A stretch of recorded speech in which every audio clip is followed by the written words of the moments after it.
ಎರಡು ರೀತಿಯ ಮಸಾಲೆ ವಡೆ ಅಥವಾ ಆಂಬೊಡೆ ರೆಸಿಪಿ ನೋಡೋಣ ಬನ್ನಿ. ಮೊದಲನೇದು ಇನ್ಸ್ಟಂಟ್, ಒಂದು 10 ನಿಮಿಷದಲ್ಲಿ ಮಾಡಿಬಿಡ್ಬೋದು. ಕಡಲೆಬೇಳೆ ಎಲ್ಲ ನೆನೆಸೋದು ಬೇಡ. ಅದರ ಮಸಾಲೆನ ಈ ಹೋಟೆಲಲ್ಲೆಲ್ಲ ಮಸಾಲೆ ವಡೆ ಮಾಡ್ತಾರಲ್ಲ ಆ ರೀತಿ ಮಾಡಿದ್ದೀನಿ. ಎರಡನೇದು ನಮ್ಮ ಮನೆಗಳಲ್ಲೆಲ್ಲ ಕಡಲೆಬೇಳೆ ನೆನೆಸಿ ಮಾಡ್ತೀವಲ್ಲ ಅದು. ಎರಡು ರುಚಿಯಾಗಿರುತ್ತೆ. ನಮಸ್ತೆ ವೆಜ್ ರೆಸಿಪೀಸ್ ಆಫ್ ಕರ್ನಾಟಕಕ್ಕೆ ನಿಮಗೆಲ್ರಿಗೂ ಮತ್ತೊಮ್ಮೆ ಸ್ವಾಗತ. ಮೊದಲನೇ ವಿಧಾನಕ್ಕೆ ಒಂದು ಪಾತ್ರೆಯಲ್ಲಿ ಸಣ್ಣದಾಗಿ ಹೆಚ್ಚಿರುವಂತಹ ಹಸಿಮೆಣಸಿನಕಾಯಿ, ಶುಂಠಿ, ಕರಿಬೇವು ಮತ್ತು ಕೊತ್ತಂಬರಿ ಸೊಪ್ಪನ್ನು ತಗೊಳ್ತಾ ಇದ್ದೀನಿ. ಅದಕ್ಕೆ ಜೊತೆಯಲ್ಲಿ ಸಣ್ಣದಾಗಿ ಹೆಚ್ಚಿರೋ ಈರುಳ್ಳಿನ ಸಹ ಸೇರಿಸ್ತಾ ಇದ್ದೀನಿ. ಈರುಳ್ಳಿ ಆಪ್ಷನಲ್ಲು, ಹಬ್ಬಕ್ಕೆಲ್ಲ ಮಾಡೋಂಗಿದ್ರೆ ಈರುಳ್ಳಿನ ಸ್ಕಿಪ್ ಮಾಡ್ಕೊಳ್ಳಿ. ಜೊತೆಯಲ್ಲಿ ಸಣ್ಣದಾಗಿ ಹೆಚ್ಚಿರುವಂತಹ ಸಬ್ಬಸಿಗೆ ಸೊಪ್ಪು, ರುಚಿಗೆ ತಕ್ಕ ಹಾಗೆ ಉಪ್ಪನ್ನು ಹಾಕಿ ಚೆನ್ನಾಗಿ ಒಂದ್ಸಲ ಹೀಗೆ ಕಲಸಿ ಪಕ್ಕಕ್ಕೆ ಇಟ್ಕೊಳ್ತಾ ಇದ್ದೀನಿ. ಇನ್ನೊಂದು ಮಿಕ್ಸಿ ಜಾರಲ್ಲಿ 1 ಕಪ್ಪಷ್ಟು ಹುರಿಗಡಲೆ ಅಥವಾ ಪುಟಾಣಿ ಅಂತೀವಲ್ಲ ಅದು, ಜೊತೆಗೆ 1 ಟೀ ಸ್ಪೂನಷ್ಟು ಧನಿಯಾ ಅಥವಾ ಕೊತ್ತಂಬರಿ ಬೀಜ, 1 ಒಣಮೆಣಸಿನ್ಕಾಯಿ.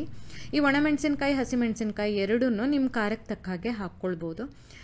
ಇಷ್ಟನ್ನು ತಗೊಂಡು ನೋಡಿ ಈ ರೀತಿ ತರಿತರಿಯಾಗಿ ಪುಡಿ ಮಾಡ್ಕೊಳ್ಬೇಕು. ಅಂದರೆ ತುಂಬ ತರಿತರಿ ಏನೂ ಬೇಡ, ಹಿಟ್ಟಿಟ್ಟೇ ಇರಲಿ, ಆದರೆ ತುಂಬ ನೈಸ್ ಮಾಡದೇ ಇದ್ದರೆ ಆಯ್ತಷ್ಟೇ. ಒಂದೊಂದು ಹುರಿಗಡಲೆ ಅಲ್ಲಿ ಇಲ್ಲಿ ಕಾಣಿಸಿದ್ರೂ ಪರವಾಗಿಲ್ಲ. ಆ ಹಿಟ್ಟನ್ನು ಈಗ ಆಲ್ರೆಡಿ ಕಲಸಿಟ್ಕೊಂಡಿದ್ವಲ್ಲ ಆ ಮಿಶ್ರಣಕ್ಕೆ ಹಾಕಿ ಒಂದು ಸಲ ಕಲಿಸ್ಕೊಂಡು ಅಗತ್ಯ ಇರೋಷ್ಟು ನೀರು ಹಾಕಿ ಚೆನ್ನಾಗಿ ತಿಕ್ಕಿ ಕಲಿಸ್ಬೇಕು. ಈಗ ಈ ಹಿಟ್ಟು ತುಂಬ ಮೆತ್ತಗೂ ಬೇಡ, ತುಂಬ ಗಟ್ಟಿನೂ ಉದುರುದ್ರಾಗಿನೂ ಬೇಡ. ಚೆನ್ನಾಗಿ ಆರಾಮಾಗಿ ಉಂಡೆ ಮಾಡಿ ಕೈಗಳಲ್ಲಿ ಒತ್ತಿ ಮಸಾಲೆ ವಡೆ ಮಾಡೋದಕ್ಕಾದರೆ ಆಯಿತು ಅಷ್ಟೇ. ತುಂಬ ಸುಲಭವಾಗಿ, ತುಂಬ ಗರಿಗರಿಯಾಗಿ ರುಚಿಯಾಗಿ ಆಗುತ್ತೆ ಇದು. ಮತ್ತು ಬಿಸಿ ಎಣ್ಣೆಯಲ್ಲಿ ಹಾಕಿ ಬೇರೆ ಮಸಾಲೆ ವಡೆ ಅಥವಾ ಆಂಬೊಡೆ ಎಲ್ಲ ಕಾಯಿಸೋ ಥರನೇ ಕಾಯಿಸಿದ್ರೆ ಆಯಿತು. ಎಣ್ಣೆ ಬಿಸಿಯಾಗಿರಬೇಕು. ಆಮೇಲೆ ಒಂದು ಸ್ವಲ್ಪ ಹದವಾಗಿ ಉರಿ ಇಟ್ಕೊಂಡು ಕಾಯಿಸಬೇಕು. ಇನ್ನು ಈ ಮಸಾಲೆ ವಡೆನ ಮಾಡೋಷ್ಟೊತ್ತಿಗೆ ಎಣ್ಣೆಗೆ ಹಾಕಿದ ಕೂಡಲೇ ಅದನ್ನು ಮುಟ್ಟಬಾರ್ದು. ಒಂದು ಸ್ವಲ್ಪ ಅದು ಕಾದ ಮೇಲೆ ಮತ್ತೆ ತಿರುವಿ ಹಾಕಬೇಕು. ಎರಡು ಬದಿ ಕಾಯಿಸಿದ್ರೆ ಆಯಿತು. ಎಣ್ಣೆಲಿ ಏನಾದರೂ ಬಿಟ್ಕೊಳ್ಳುತ್ತೆ ಅಂತ ಏನಾದ್ರು ಅನಿಸಿದ್ರೆ ಒಂಚೂರು ಕಡಲೆ ಹಿಟ್ಟು ಮತ್ತೊಂಚೂರು ನೀರು ಹಾಕಿ ಕಲಿಸ್ಕೊಂಡ್ರೆ ಆ ಸಮಸ್ಯೆ ಏನೂ ಆಗೋದಿಲ್ಲ. ಇನ್ನು ಎರಡನೇ ರೆಸಿಪಿ ನಾನು ಆಗಲೇ ಹೇಳ್ದಂಗೆ ಕಡಲೆಬೇಳೆ ನೆನೆಸಿ ಮಾಡಿದ್ದು, ನಮ್ಮ ಮನೆಗಳಲ್ಲೆಲ್ಲ ಮಾಡುವಂತಹ ರೆಸಿಪಿ ಇದು. ತುಂಬ ಅಂದರೆ ತುಂಬ ರುಚಿಯಾಗಿರುತ್ತೆ. ನಾನಿಲ್ಲಿ ಅರ್ಧ ಕಪ್ಪು ಕಡಲೆಬೇಳೆನ ಚೆನ್ನಾಗಿ ತೊಳೆದು ಒಂದು 4 ಗಂಟೆ ನೆನೆಸ್ಕೊಳ್ತಾ ಇದ್ದೀನಿ. ಕಡಲೆಬೇಳೆನ ಕೈಯಲ್ಲಿ ಹಿಂಗೆ ತೊಗೊಂಡು ನಿಮಗೆ ಉಗುರಲ್ಲಿ ಈ ರೀತಿ 2 ಭಾಗ ಮಾಡೋಕ್ಕಾದರೆ ಆಯಿತು ಅಷ್ಟೇ. ನೋಡಿ ಈಗ ಚೆನ್ನಾಗಿ ನೆಂದಿದೆ. ಈ ಕಡಲೆಬೇಳೆನ ನಾವು ರುಬ್ಕೊಳ್ಬೇಕು. ಅದರ ಮೊದಲು ನಾನು ಇಲ್ಲಿ ಮಿಕ್ಸಿ ಜಾರಲ್ಲಿ 2 ಒಣಮೆಣಸಿನ್ಕಾಯಿ, 1 ಚಮಚ ಶುಂಠಿನ ತಗೊಳ್ತಾ ಇದ್ದೀನಿ. ಒಣಮೆಣಸಿನ್ಕಾಯಿ ಜಾಸ್ತಿ ಬೇಕಾದರೆ ಹಾಕ್ಕೊಳ್ಳಿ. ಅದಕ್ಕೆ ನೆನೆಸಿರುವಂತಹ ಕಡಲೆಬೇಳೆನ ಹಾಕ್ಕೊಳ್ತಾ ಇದ್ದೀನಿ. ಒಣಮೆಣಸಿನ್ಕಾಯಿ ಮತ್ತು ಶುಂಠಿನ ಮೊದಲಿಗೆ ಹಾಕ್ಕೊಳ್ಳಿ, ಯಾಕಂದರೆ ಇಲ್ಲಾಂದ್ರೆ ಅದು ಮೇಲೆ ನಿಂತುಬಿಡುತ್ತೆ, ಪುಡಿ ಆಗಲ್ಲ ಅದಕ್ಕೆ.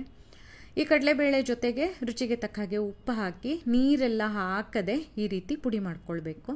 ಇದು ಸಹ ಅಷ್ಟೇ, ತುಂಬ ನುಣ್ಣಗೆ ಏನೂ ರುಬ್ಬೋದು ಬೇಡ. ಅಲ್ಲಲ್ಲಿ ಒಂದೊಂದು ಕಡಲೆಬೇಳೆ ಉಳಿದ್ರೂ ಪರವಾಗಿಲ್ಲ, ಉಳಿಲಿ.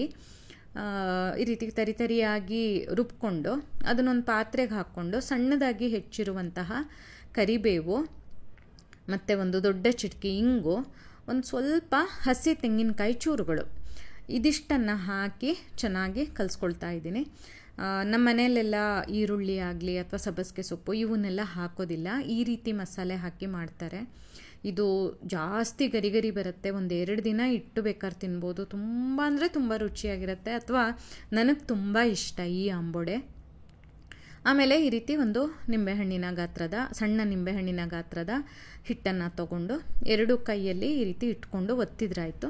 ಅದಕ್ಕೆ ನಮ್ಮ ಮನೆ ಕಡೆ ಎಲ್ಲ ಇದನ್ನು ಚಟ್ಟಂಬಡೆ ಅಂತ ಕರೀತಾರೆ. ಈ ರೀತಿ ಚಟ್ಟೆ ಮಾಡ್ತೀವಲ್ಲ ಅದಕ್ಕೋಸ್ಕರ. ತುಂಬ ದಪ್ಪ ಮಾಡಲ್ಲ, ಈ ರೀತಿ ಸ್ವಲ್ಪ ಸಣ್ಣ ಸೈಜ್ ಮಾಡಿ ಈ ರೀತಿ ತುಂಬ ಚಪ್ಪಟೆಯಾಗಿ ಮಾಡ್ಕೊಳ್ತಾರೆ. ಇನ್ನು ಮೊದಲನೇದನ್ನು ಕಾಯಿಸಿದಂಗೆ ಬಿಸಿ ಎಣ್ಣೆ ಮಾಡಿಕೊಂಡು ಕರೆದ್ರೆ ಆಯಿತು.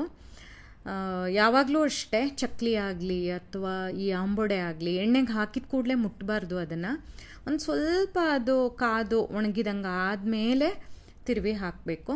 ಸ್ವಲ್ಪ ಉರಿ ಕಡಿಮೆನೇ ಇರಲಿ, ಚೆನ್ನಾಗಿ ತಿರುವಿ ಹಾಕ್ತಾ ಕಾಯಿಸಬೇಕು.